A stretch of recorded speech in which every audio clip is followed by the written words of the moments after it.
तो देश की बहस में आज का मसला है सुशांत सिंह राजपूत ने आत्महत्या नहीं की बल्कि उनकी हत्या हुई है। यह दावा किया है सुशांत सिंह के पिता के सिंह साहब के वकील विकास सिंह ने सुप्रीम कोर्ट के अंदर यह दावा बेहद महत्वपूर्ण है। और हमारे इस शो के दौरान उनके केयरटेकर अंकित ने इस बात का खुलासा किया है कि रिया के आने के बाद उनको नौकरी से निकाल दिया गया था। 24/7 2 साल तक वो रिया सुशांत के साथ रहे थे, उनकी हर चीज का ख्याल रखते थे, लेकिन आखिरी बार जब वो मिले तो बेहद डिप्रेस दिखाई दे रहे थे। पैनल को इंट्रोड्यूस कर दूं। मेरे साथ शिवसेना के नेता विक्रम सिंह यादव हैं, मेरे साथ अध्यक्ष बिहार पुलिस एसोसिएशन मृत्युंजय कुमार सिंह साहब हैं, मेरे साथ के Sharma national spokesperson Bharatiya Janata party के हैं, मेरे साथ लेखक और निर्देशक साहिल आदित्य रत्ना साहब हैं, मेरे साथ ममता काले जी हैं जो कि बहुत ही पुरजोर ढंग से बता रही हैं कि आखिर किस तरह की कमियां रही इस पूरी की पूरी इन्वेस्टिगेशन में। बहस को आगे बढ़ाऊं उससे पहले मेरे एक दर्शक जुड़ गई हैं, प्रज्ञा पांडे वाराणसी से। प्रज्ञा, मैं आपसे जानना चाहता हूं आपको क्या लगता है इस केस के बारे में?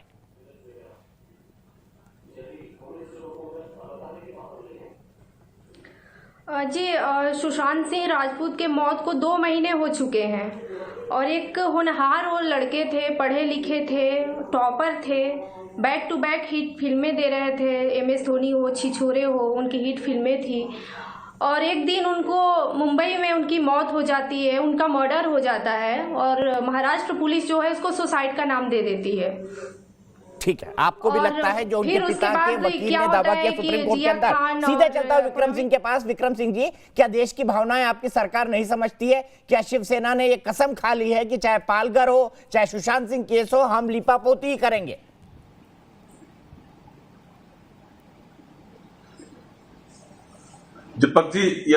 दीपक जी, ये तो एक माहौल बना दिया सरकार को बदनाम करने के लिए कि माहौल बनता है, उसके पीछे भी रीजन होते हैं ना। मुंबई पुलिस अपने आप में एक अव्वल दर्जे की पुलिस है। और अरे सर आप देखो ना, आप देखो सारे जो आरोप लगाए सारे उनका कोई आधार नहीं है। कभी तो कहते हैं कोई पार्टी थी उसमें शिवसेना के नेता थे। कौन से नेता थे जरा बताओ ना, सामने लाओ।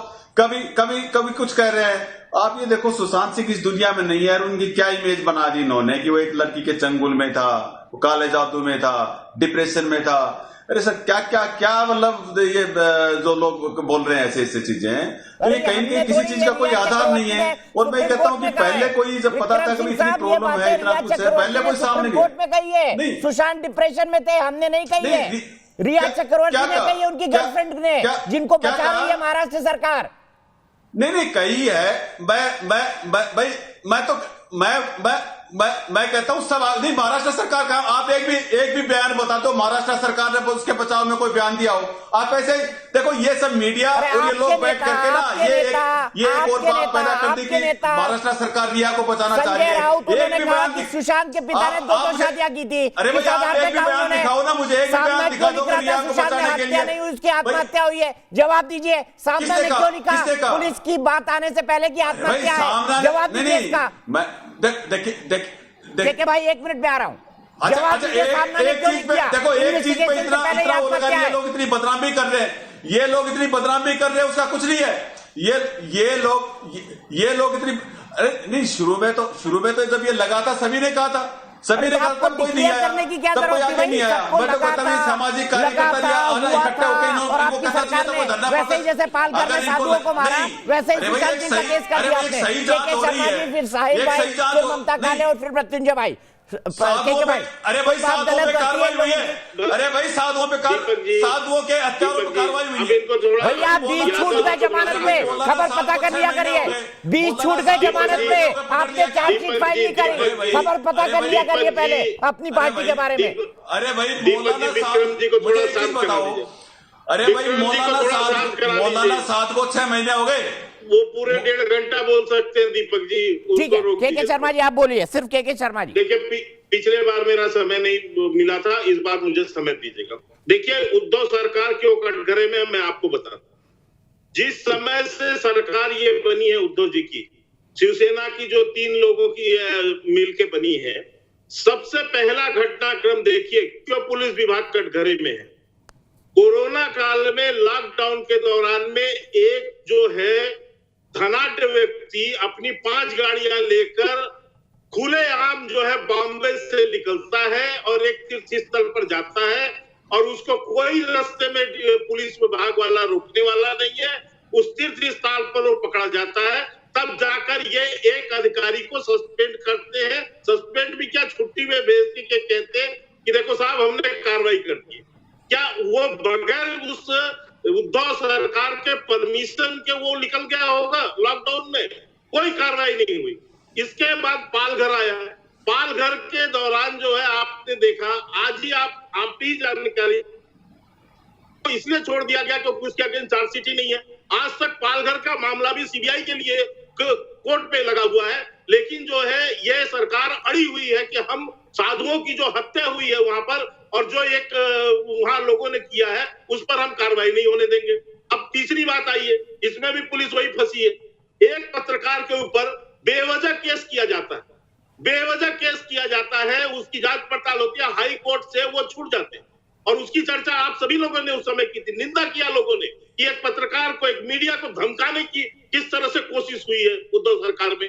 इसके बाद आता है दिशा सालियान का केस। दिशा सालियान के केस जो कि सुशांत राजपूत से एक सप्ताह पहले किया, आज तक क्या किया दिल्ली वहां के मुंबई पुलिस ने? आज तक कोई उसकी भी जांच पड़ताल नहीं है, वो भी जो है बंद खाते, डब्बे खाते में डाल दिया। अब सुशांत राजपूत की केस, उसको भी आपने जो है डब्बे बंद उसमें डाल दिया और उसके लिए भी आप तैयार नहीं। तो ये जो पिछले आप 6 महीने से इनका जो आप ट्रैक रिकॉर्ड देखेंगे उद्धव सरकार का, कि उद्धव सरकार, वो पुलिस महकमा उद्धव सरकार के अधीनस्थ होती है। आप हर जगह उसमें राजनीति लेकर आते हैं। आपने पालघर के अंदर में क्या क्या हंगामा नहीं किया, यही आप चिल्लाते रहे भाजपा और फलाना और ढिमका, और आज तक कोई जांच नहीं। तो आपके ऊपर प्रश्न क्यों ना उठे? उद्धव सरकार कटघरे में क्यों ना आए? उद्धव सरकार के ऊपर में उंगलियां क्यों ना उठे? और वहां के पुलिस महकमे पर क्यों ना? मैं मुंबई पुलिस के प्रोफेशनल में कोई प्रश्न नहीं उठा रहा हूं, बहुत अच्छा काम करती रही है मुंबई पुलिस, लेकिन 6 महीने से ऐसा क्या हो गया मुंबई पुलिस को कि वो सारे केसेस के अंदर में वो जो है विफलता क्यों ले रही? इसका मतलब है कि कहीं ना कहीं उद्धव सरकार का इंटरफेरेंस है, इनके नेता जो है कहीं ना कहीं इन्वॉल्व है और पूरी तरह से पुलिस महकमे को प्रभावित कर रहे हैं और न्याय नहीं होने दे रहे हैं। ये सख्त आरोप मैं आपको लगाता हूं। साहिल, आपको लगता है पुलिस महकमा जानबूझकर पॉलिटिकल प्रेशर के कारण ये काम कर रहा है? दीपक जी, मैं आपके पास विक्रम जी 1 मिनट आ रहा हूं। साहिल भाई बहुत देर से हाथ उठा रहे हैं। दीपक जी देखिए, मैं ये जो आज बहस बुलाई गई है, ये बहस ना मैं किसी बीजेपी ना किसी शिवसेना की बात नहीं करना चाहता हूं। मैं ये सुशांत सिंह की हत्या या आत्महत्या, उस पर बहस बुलाई गई है, उसके लिए मुझे बुलाया गया। मैं उस पर क्लियर कर देना चाहता हूं। जो हमारे के शर्मा और जो हमारे विक्रम सिंह हैं, ये एक दूसरे के ऊपर आरोप प्रत्यारोप लगाते रहे, मुझे कोई फर्क नहीं पड़ता। मैं सिर्फ ये कह रहा हूं कि मैं आपको बता रहा हूं कि मेरे को 18-19 साल हो गए इस इंडस्ट्री में काम करते हुए।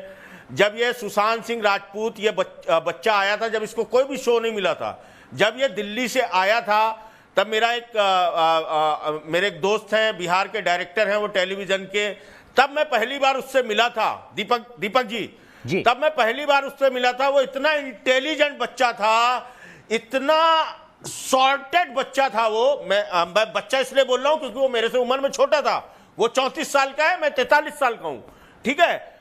वो क्या कहते हैं, इतना इंटेलिजेंट बच्चा था। और जिस दिन उसकी आत्महत्या की खबर सुनी थी मैं आप समझ लीजिए, मैं इतना हर्ट हो गया था कि मैंने कहा ये लड़का, ये बच्चा कैसे आत्महत्या नहीं कर सकता? ये ठीक है, ये आत्महत्या इसने कैसे कर ली? वो इतना सॉर्टेड था, इतना क्लियर था हर एक चीज में। मैं आपको तब बात बता रहा हूं जब उसको कोई शो नहीं मिला था, कोई फिल्म नहीं मिली थी, जब वो सुपरस्टार नहीं था, कुछ नहीं था वो, लेकिन तब वो इतना सॉर्टेड था, इतना क्लियर था अपने दिमाग में, इतनी क्लैरिटी थी उसके माइंड में कि मुझे क्या करना है, क्या नहीं करना है। ये ऐसा व्यक्ति, मैं भी एक लेखक हूं, मैंने भी क्या कहते हैं लोगों से बात करके लोगों को समझता हूं, मतलब लोगों को ऑब्जर्व करना एज ए कैरेक्टर, वही लिखता हूं मैं, ठीक है ना। मैंने जब मैं पहली बार उससे मिला था, और मैं आपको कितनी 15-16 साल पहले की बात बता रहा हूं ये बात, वो बच्चा उस समय इतना सॉर्टेड था। और जब उसकी आत्महत्या की खबर सुनी मैंने, सो आई वाज शॉक्ड। ठीक है, ये आप ममता हत्या कैसे काली कर सकता है? एक क्विक कमेंट, मतलब फिर मैं विक्रम सिंह जी से मैं जवाब दूंगा। सोच ही नहीं पाया इतनी कि आप देर से हत्या हम कर बहस सकता है। कर रहे हैं, कोई बात गले से उतर रही है क्या?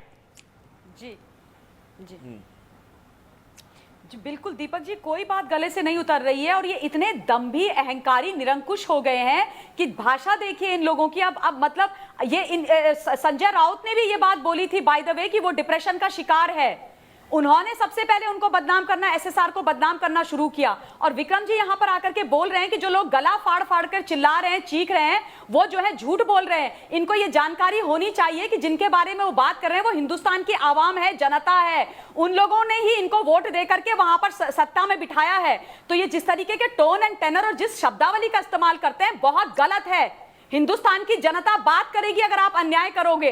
उसके बाद देखिए सुप्रीम कोर्ट में दीपक जी, मैंने पहली बार देखा है कि सुप्रीम कोर्ट को एक अक्यूज्ड जिसके अगेंस्ट एफआईआर हुई है, जो प्राइम सस्पेक्ट है, वो टॉप कोर्ट को डायरेक्ट कर रही है कि उसका केस ना तो सीबीआई जाए, ना बिहार पुलिस जाए, बल्कि मुंबई पुलिस करे। ऐसा आज से पहले कभी नहीं हुआ। और उसने ये बोला कि मैं वक्त की इतनी कमी है, मुझे ट्रॉमेटाइज्ड बहस थी, को यही रोकना है, उस लेकिन डेथ चलते के बाद चलते कि मैं उसके आपको बाद बताना इतना चाहता हूं घबरा विक्रम गई सिंह थी जी, कि ये मैं कुछ आपके नहीं लिए कर पाई। है। देश की बहस में 95% लोग के सिंह, जो कि सुशांत सिंह राजपूत के पिता हैं, उनकी इस बात से, उनके वकील के इस तर्क से सहमत हैं कि आत्महत्या नहीं, हत्या है।